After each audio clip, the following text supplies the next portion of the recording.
Hello everyone, good morning. কেমন আছো তোমরা সবাই? আশা করি তোমরা সবাই খুব ভালো আছো, আর তোমাদের ভালোবাসায় আমিও অনেক ভালো আছি। আজকে হলো শনিবার, আর এখন ঘড়িতে ওই সকাল 9:30 মতো বাজে। আজকে একটু তাড়াতাড়ি রান্নাবান্না শুরু করে দিয়েছি, তার কারণ একটা জায়গায় যাওয়ার আছে। কোথায় যাব সবটাই তোমাদের সাথে শেয়ার করব, তার জন্য পুরো ভিডিওটা তোমাদের দেখতে হবে। আজকে শনিবার, যারা পুরনো বন্ধু তারা সবাই জানো যে আমরা শনিবারে নিরামিষ খাই। তো আজকে মেনুতে থাকবে মুগের ডাল দিয়ে লাউ, আর হচ্ছে পনিরের তরকারি।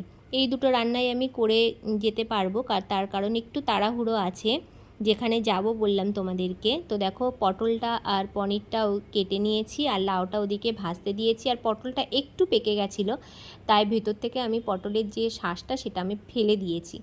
এটা না তরকারি করলে কেমন একটা খেতে লাগে, ওই জন্য আমি একটু একটু করে বাদ দিয়ে দিয়েছি। আর এদিকে দেখো, পনিরটা ভাজতেও বসিয়ে দিয়েছি। তোমাদেরকে বললাম একটু তাড়াহুড়োর মধ্যে আমি আছি। তো পনিরটা ভেজে আমি পটলের তরকারিটা মানে পনিরের তরকারিটা বসিয়ে দেবো। আর ডাল কিন্তু হয়ে গেছে ওদিকে। এই যে দেখো, ডালের মধ্যে মোটামুটি সমস্ত কিছু মশলা দিয়ে লাউটা কষিয়ে দিয়ে দিয়েছি। এবার লাউটা একটু সেদ্ধ হলেই ঘি গরম মশলা দিয়ে নামিয়ে দেবো। আর এদিকে বললাম তোমাদের পনিরটা করব, আর তারপরে মা বেগুন ভাজা আর উচ্ছে ভাজাটা করবে। তো এই দেখো, কথা বলতে বলতে মানে পটলটা একদম ভেজে নিয়ে, আলুটা ভেজে নিয়ে, মশলাটা কষিয়ে বেশ খানিকক্ষণ ধরে একটু কষালাম, তারপরে জলটা ঢেলে দিলাম। আলুটা খুব তাড়াতাড়ি সেদ্ধ হয়ে গেছিলো। আর পনিরটা দেখো আজকে না একটু লাল লাল করে ভেজেছি। একটু লাল লাল করে ভাজলে না তরকারি থেকে একটা দারুণ একটা ফ্লেভার আসে।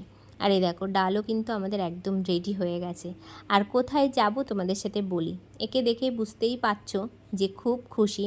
হ্যাঁ, ইনি আজকে সাইকেল কিনবে। বেশ কয়েকদিন ধরে খুব বায়না করছিল সাইকেল কিনবো সাইকেল কিনবো, কিন্তু আমিই দিচ্ছিলাম না, কারণ এত গাড়ি ঘোড়া চলে রাস্তাতে যে ওর হাতে সাইকেল দিয়ে আমি ঘরে ঠিক থাকতে পারবো না।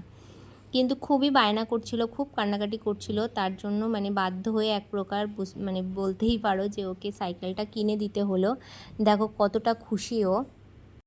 তো আমরা এখন বেরিয়ে পড়লাম সাইকেল কিনতে। আর ওর ঠাম্মা অনেক দিন আগেই মানে টাকা পাঠিয়ে দিয়েছিল আর কি। ওর ঠাম্মাই সাইকেলটা ওকে গিফট করলো, কিন্তু এতদিন আমি দিচ্ছিলাম না। তো বাধ্য হয়ে খুব কান্নাকাটি করছিল বলে দিলাম যে চল দি। তবে হ্যাঁ, ও সাইকেল চালালে ওর পিছনে পিছনে আমি থাকি, ওকে আমি একা ছাড়ি না। তো এইটা তোমরা শনিবারের ভিডিও আমি শ্যুট করেছি, তবে পোস্ট করতে একটু দেরি হয়ে গেল, সোমবার হয়ে গেল আজকে। তো যাই হোক, দেখো চলে এসেছি। ওর একটা বন্ধু সাইকেল কিনেছিল, তো সেই দোকানের অ্যাড্রেস নিয়ে আমরা সাইকেল কিনতে এসেছি। প্রচুর সাইকেল তো দেখলে তোমরা। তো অ্যাট লাস্ট ওর এটা পছন্দ হয়েছে। তো এইটা আমরা একটু ব্ল্যাক কালারের চাইছিলাম, তবে ব্ল্যাক কালারটা ছিল না, তো তাই জন্য বাধ্য হয়ে রেড কালারটা নিতে হলো। তো ফিটিংস করছিলেন উনি, তো ফিটিংস করা হয়ে গেল। এখন এই যে সাইকেল চালিয়ে ও বাড়ি যাবে। না, পুরোটাও সাইকেল চালিয়ে বাড়ি যাবে না, আমি পিছন পিছন থাকবো, যেখানে দেখব গাড়ি আছে বা রাস্তায় লোক আছে সেখানে ওকে নামিয়ে দেবো।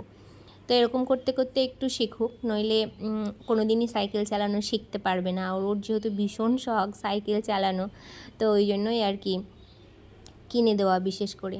তো ওখান থেকে বাড়িতে চলে এলাম। এবার দুপুরে লাঞ্চ করব। আজকে দেখো উচ্ছে ভাজা হয়েছিল, সাথে ছিল বেগুন ভাজা, আর ডাল ছিল, আর পনিরের তরকারি। তোমাদের তো আগেই দেখিয়ে দিলাম, তো আর ভিডিওটা বড় করলাম না, এখানে একটা সেদ্ধ আছে। তো এই ভিডিওটা এই পর্যন্তই রাখছি।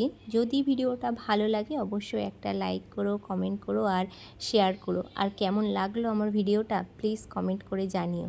তো এই দেখো, একদম লাল লাল করে আমি পনিরের তরকারি করে গেছিলাম পটল আলু দিয়ে। তো চলো, দেখা হবে নতুন ভিডিও।